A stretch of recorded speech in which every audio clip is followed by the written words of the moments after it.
Bienvenidos a esta nueva edición de Poder y Dinero aquí en Americano Media. Santiago, ¿cómo estamos? Muy bien, Sergio. Sabés que me gusta mucho meterme un poco en los temas militares que en este momento, bueno, están en primer plano mundial y me parece que hoy estamos justo para eso. Yo tengo solamente preguntas porque no sé nada al respecto, no conozco de armas, no conozco de estrategia, casi nada de geopolítica. Me interesa muchísimo, Leo, pero conocimiento prácticamente no tengo, así que tengo todas preguntas que te pienso hacer ahora y luego tendremos una entrevista muy, pero muy interesante con un especialista, Juan Bataleme, que efectivamente estudia hace décadas la cuestión de la seguridad internacional. Pero agarro un medio calificado de cualquiera del mundo, el Washington Post, el Financial Times, el Wall Street Journal, The Guardian, El País. Vos, Página 2, página 12. No, página, incluso en medios de la región, Reforma, el Universal, el Estado de Sao Paulo, cualquier medio que uno tome, incluso los que son digitales, Infobae, los electrónicos, ves a un mundo que está lleno de conflictos militares, lleno. ¿Eh? Sí. Por supuesto, estamos obsesionados por la invasión de Rusia a Ucrania por razones bastante obvias. En mi caso, imagínate, tengo toda la familia por parte de mi padre que venía de Ucrania, la otra que venía de Polonia, así que es el centro del conflicto. Mi abuela te hubiera dicho, ¿de qué te sorprendes? Siempre pasa lo mismo. Los rusos invaden, siempre pasó lo mismo, ¿no? Pero en el fondo, creo que cuando uno amplía la visión, ves, bueno, movimientos militares sin precedentes de China. El propio Xi Jinping que dice, que le dice a sus Fuerzas Armadas que tienen que prepararse para la guerra, para no ejercicios militares simplemente, digamos, para entrenar, sino para la guerra en serio, obviamente pensando en Taiwán. Tenés a Corea del Norte, Santiago, disparándole a Japón, con los japoneses evacuando ciudades, Sí. porque pensaba que este era un ataque en serio. Sí. Tenés siempre, obviamente, conflictos más puntuales, guerras civiles en Yemen, en África, una frontera siempre caliente entre Pakistán e India. Eso lo tomo como beneficio inventario, eso ya está, ¿no? Pero hay muchas cosas nuevas. ¿Me equivoco o estamos en un momento particularmente tenso en materia de seguridad internacional? No, ¿cómo te vas a equivocar? Está clarísimo que hay un momento de reconfiguración del mundo. Indudablemente el presidente Trump puso sobre la mesa temas de agenda muy importantes que mientras China continuaba con su política de infiltrar y nadie lo ponía sobre la mesa, yo diría quedaba más bien, podemos decir, en un trasfondo y sin generar demasiadas tensiones visibles. Pero fíjate que desde el momento que Trump puso eso sobre la mesa y empezó a actuar y a cerrar los caminos o a hacérsela más difícil, porque hay una cosa que sigue ocurriendo y yo te insisto en esto y quiero insistirte a vos y a la audiencia en que Estados Unidos no se ha adaptado todavía a lo que está ocurriendo, porque en los últimos meses y todo el año pasado, por ejemplo, China ha seguido teniendo un altísimo superávit comercial con los Estados Unidos. Es decir, con lo cual, digamos, hasta deslegitima las presiones de Estados Unidos para que los países, tanto de Latinoamérica como del resto del mundo, no sigan mirando a China. Los mismos movimientos de Macron, es decir, ¿por qué no va a ir con empresarios a China si los empresarios americanos se la pasan haciendo negocios con China y aún perdiendo decenas de miles de dólares todos los meses en el intercambio comercial con China? Ahora, en ese plano donde no saben, no terminan de prepararse, la realidad es que está claro que el conflicto está lanzado.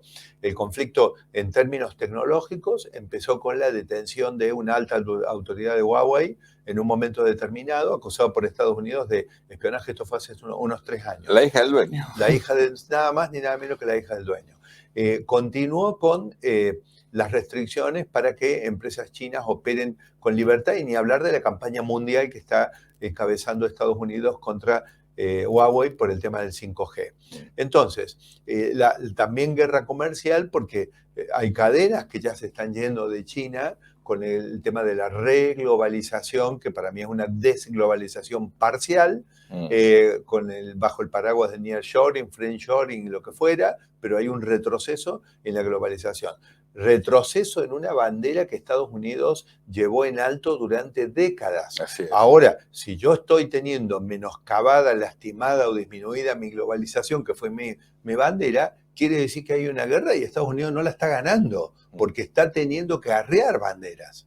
Ahora, tampoco la está perdiendo de manera abierta. En ese contexto, vos sabés que cuando uno estudia los conflictos militares en toda la historia de la humanidad, ha habido, yo te diría, una abrumadora mayoría del peso de disputas económicas en los conflictos militares. Así es. Es decir, vos hablás con algunos analistas, digamos, japoneses, y te van a decir, bueno, ese ataque a traición que hicieron los japoneses en Pearl Harbor, bueno, pero Estados Unidos, Sergio, le cortó digamos, de un plumazo a Japón el acceso al caucho, en época donde el caucho solo era natural, no había sintético, o sea, no había más caucho para los vehículos, para que se mueva el transporte, para Japón, y casi el 90% del petróleo. Es decir, la realidad es que lo asfixió a Japón, lo estaba matando. Entonces, fíjate vos que te estoy diciendo... Japón estaba ayudando a Alemania, ¿no? Sí, por supuesto, pero lo que digo es, el detonante del ataque ese fue la invasión a Filipinas de Japón, Así es. ¿no es cierto? Y ante la reacción previsible de Estados Unidos, Japón que va y hace ese ataque en Pearl Harbor. Lo que quiero tomarlo simplemente como un ejemplo de que los disputas económicas generan también un ambiente propicio a las disputas bélicas. Y entonces, Sergio, ¿cómo no iba a haber conflictos por todos lados?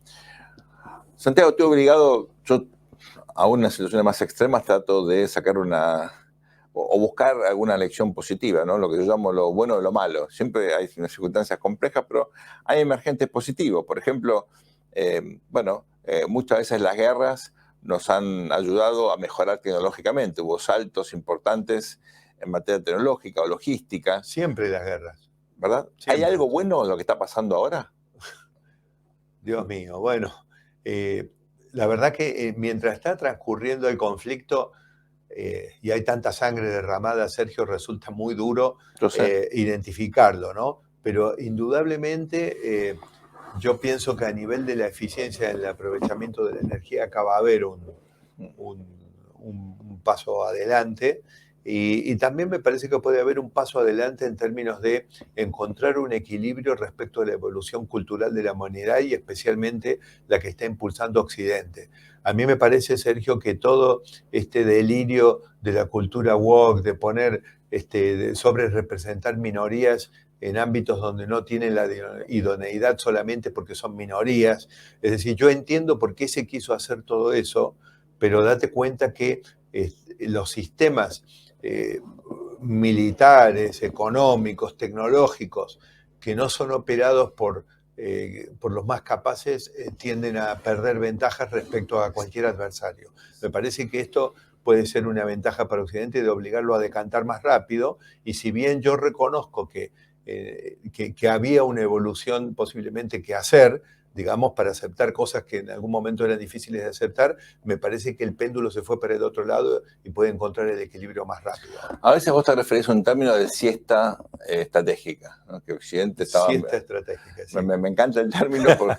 No, bueno, a ver, esto nos obliga a despertarnos de la siesta, a preguntarnos qué es realmente importante, cuáles son los focos que deberían efectivamente concentrar nuestra atención, invertir más en algunos aspectos, concentrarnos en más temas y dejar de lado otras cuestiones que son absolutamente absurdas o que son muchas veces peleas, digamos, triviales o discusiones que no hacen la diferencia? Bueno, uniendo lo que vos estás mencionando ahora con lo que decía yo antes, me parece que nosotros habíamos tenido, nosotros conocemos, y vos también conoces, Sergio, líderes políticos en Latinoamérica que han privilegiado representación electoral en sectores porque simplemente pertenecían a una minoría. Claro. Eso lo que hace es generar una base de líderes que verdaderamente no necesariamente pueden lidiar con el mundo actual, sino que pertenecen a una determinada minoría. A mí me parece, por ejemplo, vamos al caso de Europa, a mí me parece que